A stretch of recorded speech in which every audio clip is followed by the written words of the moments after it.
Hey, golf fans. Louis Garcia here with Game Day Private Jets. Today, we're going to talk about the 2025 Ryder Cup, bourbon, and of course, our college football picks for Week 5. USA versus Europe, history on the line, New York City roaring. But with President Trump's appearance now, travel is already turning into gridlock. So join me over the next few minutes as we unpack the Ryder Cup's epic legacy, the amplified chaos of getting there, and how private jets, choppers, and seaplanes will let you soar above it all. And then we'll hear from special guest picker Josh Decker, host of Off the Deck Golf Podcast, as he shares his insights into this year's Ryder Cup, his fascination for bourbon, and places his picks for Week 5 of college football. First, let's rewind. The Ryder Cup, golf's ultimate grudge match back since 1927, when Sam Ryder, a British seed merchant, dreamed up a biennial showdown between US and Great Britain pros. No cash prizes, just pure prestige and goodwill. Pitting 12 men from each side in pure match play fury. Foursomes, 4 balls, singles, 28 points up for grabs, and 14.5 for the win. The game's evolved a lot since 1979, swapping Great Britain for a European team, which really amplifies the excitement. Nearly 100 years of rivalry alternating US and European venues. It's golf's soul, where mates become foes and legends are born under pressure. So why is it so special? It's not a major. Well, it's tribal warfare at its finest. Crowds chant like gladiators, underdogs flip scripts, and moments etch eternity. Let's take a flashback to last year's heartbreak in Rome. Europe crushed USA with their first road win since 1993, sweeping Friday foursomes 4-0 and clinching via Tommy Fleetwood's birdie on 16. Captain Zach Johnson called it a wake-up call. Fans dubbed it Europe's Italian job. But now 2025 headlines scream redemption. U.S. Captain Keegan Bradley, Bethpage alum, returns home, stacking a squad led by world number 1 Scotty Scheffler, fresh off 2 major wins this year. Bryson DeChambeau is also back, which adds some great drama to the whole story. And for Team Europe, well, for Captain Luke Donald, he's got a revenge plot with Rory McIlroy as his X Factor. USA's hungry, Bethpage is biased, so you could expect some fireworks. While winning the Cup has its own challenges, the real hazard is getting to Bethpage Black amidst hundreds of thousands of visitors. Make no mistake, Long Island's going to be a pressure cooker. And like the old saying goes, if you fail to plan, well, you better plan to fail. So first, let's start with commercial airports, or as I like to call, gridlock on steroids. JFK and LaGuardia, you could expect hour-long security lines, flight delays from East Coast storms, and wars at the baggage claim. And in terms of ride sharing, you can expect surge pricing like a triple bogey. In fact, fans are already warning of airport Armageddon. And for those driving, that's just pure punishment, especially with the presidential roadblocks you're going to face. I mean, the Long Island Expressway itself is going to be a parking lot, and you could expect a minimum of 4 hours driving from Manhattan. Add construction, event detours, neighborhood parking restrictions, and even Trump's motorcade sweeps, you could expect full potential shutdowns on key routes for hours. But what about the train? That's also an option, but that's going to be fraught with its own set of challenges as well. Bottom line is if you're looking for public transportation methods to get to Bethpage, you're going to be in for a big disappointment. Expect sweat, stress, and the potential to miss that first tee box magic. But let's talk about some of the different ways you can fly private and see that first tee box magic. So now that we talked about all the pain and suffering of trying to get to Bethpage, let's talk about the great ways, going private. So first, we're going to start covering some of the nearby airports that you'll have access to through different private aviation options. So the first airport, and likely the busiest, is Republic Airport in Farmingdale. This airport is only 3 miles away from the golf course and a quick 5 to 10 minute transfer. Then you also have Teterboro Airport, which is 35 miles away, and it's going to require about a 10-minute flight over to Farmingdale. There's also Westchester Airport in White Plains, which is about 50 miles from Bethpage and involves about a 10 or 15-minute flight to Farmingdale. But you could also land and fly into Long Island's MacArthur Airport, which is about 26 miles away. And if you're lucky, you might be able to get there in about 30 to 40 minutes to the course. So like we've done before, let's look at a couple sample trips that you might take to do maybe a quick out and back same day game day experience to catch the Ryder Cup. For our first trip, let's depart from Philadelphia and let's take a light jet like an Encore or a Bravo. What's great about this is it's only about a 40-minute flight each way. And if you have 7 or 8 people, you can take advantage of a same-day game day experience, paying about $10,000 for the entire flight. If you have 8 people, you're looking at around $1,250 a person to get in and out and not have to worry about all the other hassles that we talked about. Now let's head over to Chicago. Let's say you want to bring a group of 8 and you want to take a super mid like a Challenger 350. It's a great airplane and super efficient. For a trip like that, for an out and back same day, you might be looking anywhere from around $30,000 to $35,000. So if you're traveling with a group of 8, you're looking at anywhere around $4,000 a person round trip. Now this is where it gets interesting if you have a big group. Now let's go down and depart out of Washington, D.C., leaving Dulles Airport. Let's say you have a group of 12 people and you want to take something like a Legacy 600 or maybe a Gulfstream G450. Well, a trip like that, you could expect to run anywhere from around $40,000 to $45,000. So if you have 12 people, you're looking at around $3,700 per person. You also have helicopter options by companies such as Blade, the official air mobility partner of the Ryder Cup. Blade offers by-the-seat flights from the Manhattan heliports, taking 12 minutes to the Vertiport at Bethpage Red Course with 15 landing zones. Flights are about $1,250 a person each way. They also offer seaplane services that land at the amphibious zone at Republic Airport. So as you can see, there's a lot of moving parts here, and you're probably going to need a combination of mobility options to get you there. That's why it's important to have planned and not show up and try to figure it out on your own. So while the Ryder Cup's practice rounds are in full swing and competition begins tomorrow, it may be too late for last-minute attendance with the sold-out crowds and the mounting gridlock. But the golf season rolls on, and the next U.S. major, the 2025 PGA Championship at Quail Hollow Golf Club, will soon enough be right around the corner. When we get to that point, reach out to us, and we'll help you with all your different logistics needs, from helicopters to private jets. We'll definitely get you there in style and safely. So to wrap up the Ryder Cup vibes, we're now going to be joined with Josh Decker from the Off the Deck podcast to hear his Ryder Cup insights, his fascination for golf and bourbon, and see his picks for Week 5's college football games.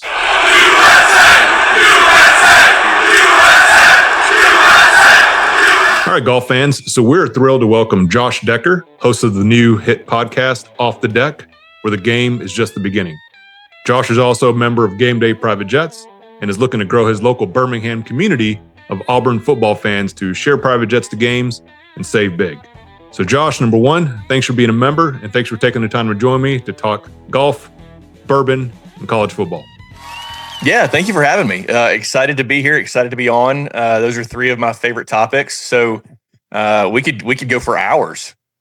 We could, but we're going to try to keep this short because I think somebody's got a concert this weekend, and we got a lot of football and some golf to watch later this week.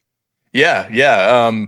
Excited about the golf. Like you said, I do have a music festival I'm attending this weekend, which with the Ryder Cup prime viewing being Saturday, that's going to be a bit of a challenge. I've already made sure to find out where they've got like a TV viewing area just so I can keep up with both the Ryder Cup and college football. But yeah, a rare opportunity to see both Kings of Leon and John Mayer in the same weekend at the same venue. So trying to score some brownie points with the wife, and we'll be in attendance there this weekend. That's a smart play, but those will be some good concerts, and I get why you got to go. Yeah. Oh, for sure. Wouldn't miss it. So for those that haven't tuned into your podcast yet or really know much about you, can you give us a little bit about your background, really your journey in golf, and talk about what makes Off the Deck podcast a little different, unique, and really a must watch and must listen for golf fans? Yeah, absolutely. Off the Deck really originated from me and a couple guys talking about my unique experiences and, more importantly, the unique relationships that I've developed through the game of golf. I've been playing my entire life. Got my first set of clubs, I think, when I was like 11, and I'm 41 now. And through the years, mostly just played kind of locally, but then started playing up at Sweetens Cove right outside of Chattanooga, and that really opened my eyes to how different the game of golf can be. And we know it's a global game, but then when you start meeting people and getting to play other places and develop those relationships, and then you go on trips together. Actually, the episode that is dropping this week on Off the Deck is me and a couple guys who got to experience a trip out in Nebraska and then also over in near Pinehurst. So we recap those trips. But yeah, there's so much more to golf than the game, which is kind of the tagline of the show is just the beginning. But it's all about showcasing people and their unique stories that have been impacted in some form or fashion by the game of golf. So yeah, you can find it wherever you find your favorite podcast. It's been a lot of fun so far. I think this week will be episode 4. But it's not me talking. Nobody wants to hear me talk. It's all about people telling their stories and just ways that golf has impacted their life. And it's been a lot of fun so far. Well, I'll tell you, I love hearing you talk. And, for 41, you look sharp, man. You must moisturize. Thanks. Being in the sun as much as you are. But you're right about the game of golf. It's one of those that, you could start playing at age 3 until you're 90 years old. And as you go through life, just the different evolutions of it, the way you look at it, the people you play with, and the stories of relationships, it's just an amazing game. And I got to tell you, I've talked to a lot of people, and there's folks that have really strong IQ in either golf primarily or maybe college football. But you're one of those guys that when I talk to, I'm always amazed at your IQ in both the game of golf, bourbon, and also college football, which we'll get into a little bit later. Well, I appreciate that. And maybe I should try and focus that energy elsewhere to something that might be more impactful in terms of take home and or revenue generating. But yeah, a few things that I'm very passionate about. And that's kind of like I said about the podcast, how it came to be, just talking to people, and you meet so many interesting people. Like we've got a guest coming up in a few weeks. He is the voice of F1 drift racing. And I met him on a trip out to Bandon Dunes, and we have stayed in touch, stayed friends. And it's fascinating just the people you'll meet on the links and the relationships you can develop. So yeah, it's been fun. College football is great. I like to think that Auburn Tigers may be coming out of some dark times. I'm not so sure after this past weekend in Norman, Oklahoma. And then if you are stuck in those dark times, that's the beautiful thing about bourbon, right? Is it can help ease that pain a little bit. Yeah, I'm a huge fan of the brown water. Big fan of higher proof products. I've been on a couple barrel picks. But yeah, bourbon eases a lot of issues, especially when it comes to my Auburn Tigers. And I'd be remiss if I didn't mention that we're coming off the heels of finding out this isn't college football related, but as an Auburn Tiger, I have a box of Kleenex nearby to wipe the tears from Bruce Pearl announcing his retirement. So it's been a tough 48 hours for us Auburn Tigers. So let's dive right into the Ryder Cup. Obviously, we're here for Team USA, but what's your biggest take here with this going down at Bethpage Black, and then with a lot of different storylines? Sort of, what's the biggest storyline for you that you have the most interest in? The crowd. I think the New York crowd. It concerns me. I am. I'm terrified of what might go down at Bethpage Black this weekend. We know how New York crowds can be in general. And then we've already seen some examples of people being ejected and just not acting as politely as they should at a golf tournament. I've attended a Ryder Cup. I went to Hazeltine back in 2016. And and just think about how much it's escalated since then, some 10 years ago. And I don't want it to be that way. So curious to see how the crowd reacts. I'm also really curious to see how these young Americans do. This European team has nearly double the experience in Ryder Cups that this U.S. team does. Rory and Justin Rose and these guys have been around forever, which is kind of wild to think about, especially as I think we still kind of view Rory as a bit of a young guy, but he's actually becoming one of the elders. And then you've got a bunch of rookies on the U.S. side that I think if we were playing across the pond, if it was a European hosted Ryder Cup, I wonder if Keegan Bradley's picks would have gone a little bit differently, just to try and take some guys that have more history and wouldn't be rookies across the pond as opposed to on home soil. I think that creates a very different environment. But yeah, back to your original question, the crowd. I hope we're kind and polite and let's cheer, but let's not do things to get ejected and let's not get out of control. So we'll see how that shakes out. Yeah, I think the crowd is definitely going to be one, and I'm sure it'll be everyone will be on their best behavior, especially when all the beers and the brown water kicks in. But right, the other thing too, I think it's going to be kind of fun to see is obviously in Rome they had a lot of great chants over there in Europe. There's going to be some good chants here from USA as well, and curious to see which one of those we could actually hear or share a little more thoughts on the USA team selection with Keegan Bradley, and how do you see them stacking up in match play against the European guys? I think the U.S. team's top heavy. You've got Scotty Scheffler, who's obviously the best player in the world.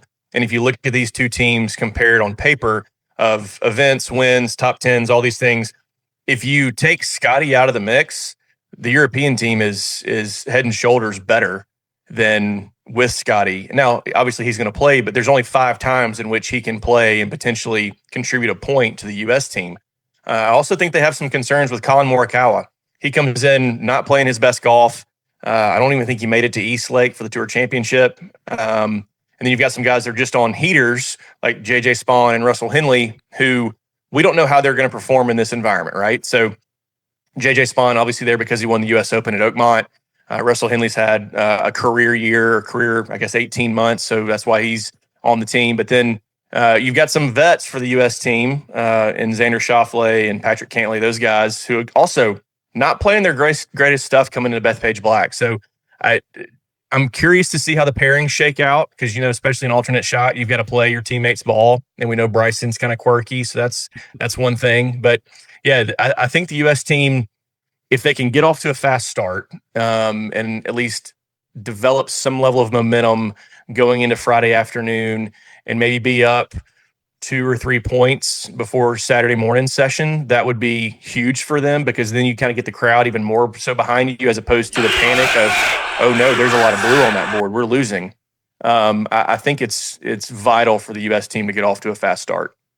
Yeah, I agree. Definitely need to get those insurance points early up on the front end. And hopefully this year, hopefully Scotty doesn't get arrested because if he does, then we're going to be in for a pickle in the U.S. team. Right.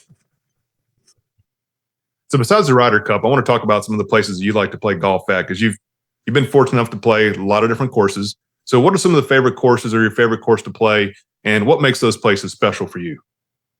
Oh gosh, that's a quick answer. Sweetens Cove, right outside of Chattanooga. The vibe there is unlike anything in golf. It is a pristine golf course with fantastic, tons of risk reward, but it's also it doesn't have all the rules and regulations that you typically experience at a club. You can play as a 5-some, you can play as a 10-some. In fact, that's encouraged. Sweetens also has just an all-day pass deal, so you don't come and just play 18 holes and then you have a beer and go home. You play until you can't see your golf ball anymore. So that's up there right now for me. I love that place. It's such a cool environment, very, very different than the status quo that we have in golf. Another one is Landman out in Homer, Nebraska. A lot of people haven't heard of it. It is a massive, massive golf course. I'm going in a few weeks. It is so most golf courses are built on 150 acres, and Landman is built on over 600. Just to give you the idea of the scale, especially in Nebraska. I mean, just surrounded by cornfields and whatnot. So those right now are really my probably 1A and 1B, just in terms of places I've been able to go play and enjoy. That's tremendous. So yeah, sign me up to go play Sweetens. I'm not sure if I'm going to make it up to Nebraska anytime soon, but we'll definitely go play there.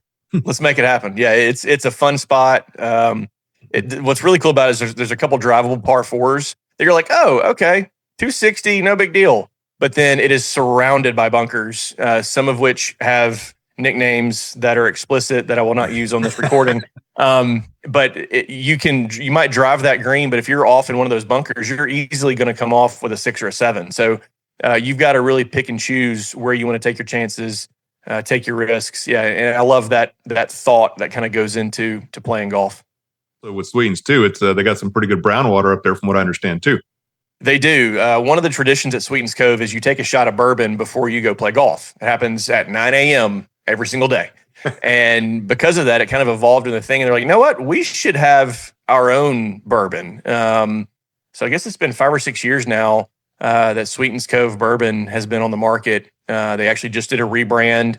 The new logo's great, but big fan of that product.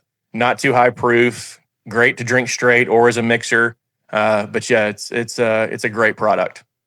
No, it's amazing. It's pretty smart too, getting a vertically integrated golf experience that might end up with you being horizontal.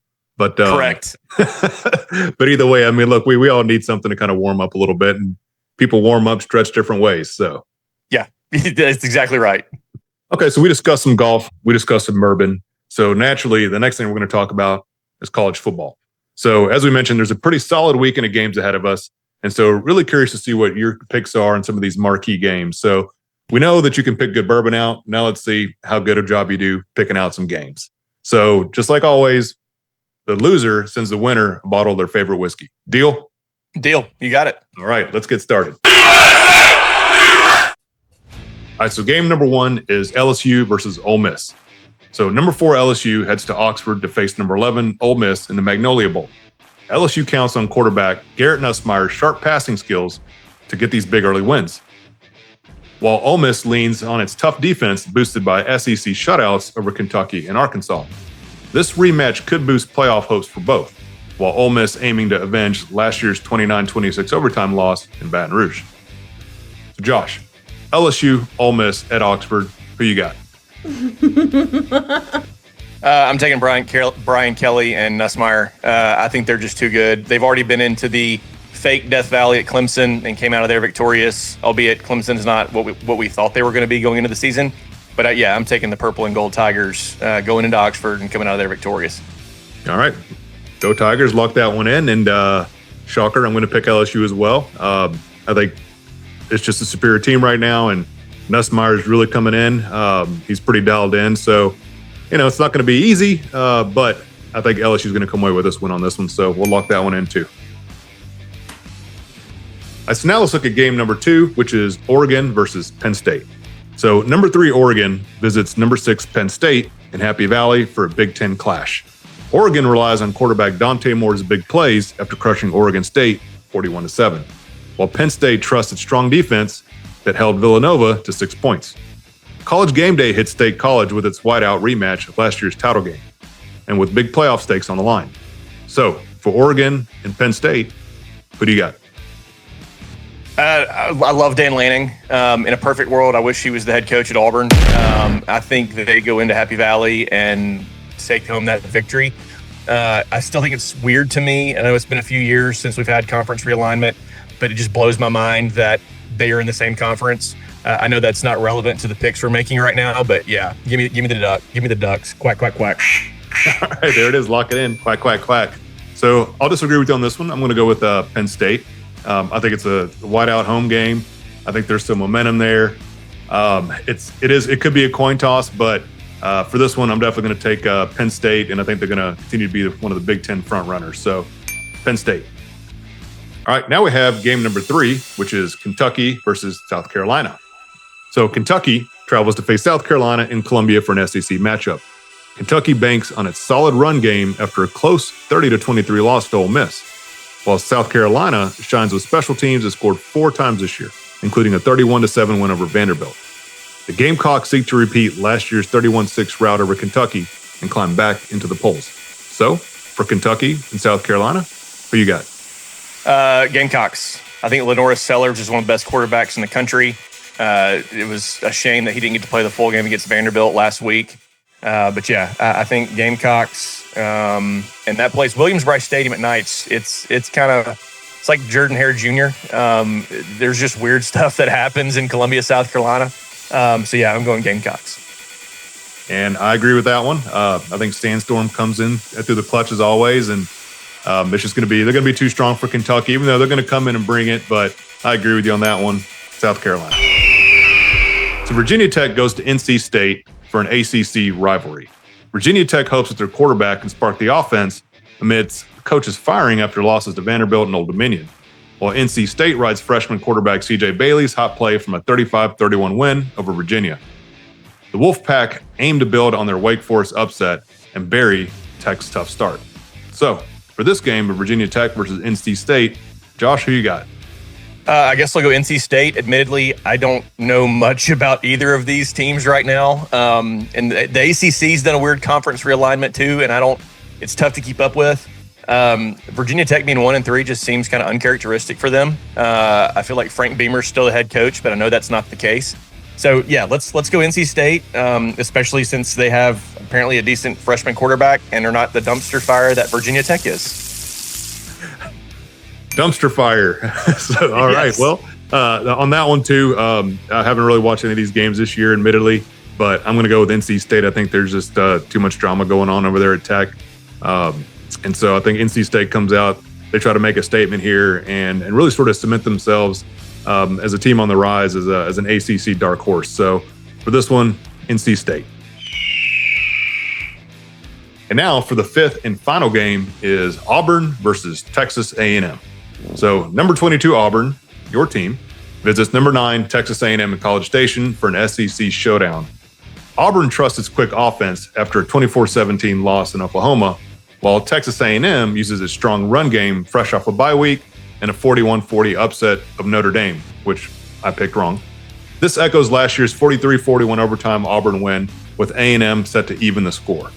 So, Auburn versus Texas A&M. I think I know your pick, but who wins this game? You might know my pick. The Aggies win this game. And yeah, I predict pain for the orange and blue. As much as I hate to say it, I love my school. I do not trust Hugh Freeze. I like our quarterback, but after watching this past weekend, he just won't pull the trigger. If I got one text that said, throw the damn ball, I probably got 40 over the course of that game this past Saturday. So he had time to throw it, just wouldn't do it. I think a little gun shy. I think A&M's legit. I don't know what the rest of their schedule looks like, but they're probably set up for a playoff run. It being in College Station, I don't like. So yeah, I'm going Aggies. All right, lock it in for the Aggies. Boop. Yeah, look, I agree. I mean, there's a lot of hesitation in your quarterback, and I think A&M's just kind of tired of hearing about this. So a home game in Kyle Field, there's going to be so much energy there. I mean, this may be a game that's 45-20 is what I'm going to call this one, also for the Aggies. So we'll lock that one in as well. All right, well, there you have it. We have the picks for Josh Decker here of Off the Deck, new podcast where all your podcasts can be found, which we'll also drop the information down in the links below. But Josh, man, really appreciate you taking some time. I know you got a lot going on, playing many, many rounds of golf and drinking some brown water. You're doing a really good job. I'm enjoying it. And, you know, hopefully we can grow the membership community there in Birmingham so that you can get some more private flyers to maybe catch some Auburn games or maybe go do some other golf trips. Yeah, would love that. We need to add Auburn basketball because Auburn football, I don't know if we're going to be able to find as many people wanting to fly to those. But yeah, golf trips also would be great. Yeah, but also really thankful that you decided to become a member of Game Day Private Jets for college football travel and golf. May not be as much college football travel right now, but being a member of the Game Day community in Birmingham, and hopefully with your help, we can continue to grow that region. Yeah, love it. It's a fantastic community. I love the idea of a golf trip. That would be the best way, especially this place I'm going to in Nebraska. Using a jet to get there would be a whole lot better than trying to go commercial and having to grab a rental car. But yeah, it's really exciting, and I love everything that you're doing with Game Day Jets.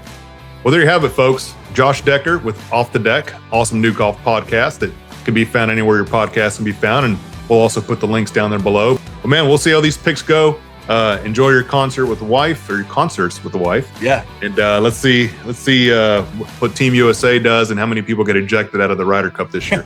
Yeah, it sounds good. Thanks for having me on, Lewis. All right, see you, man.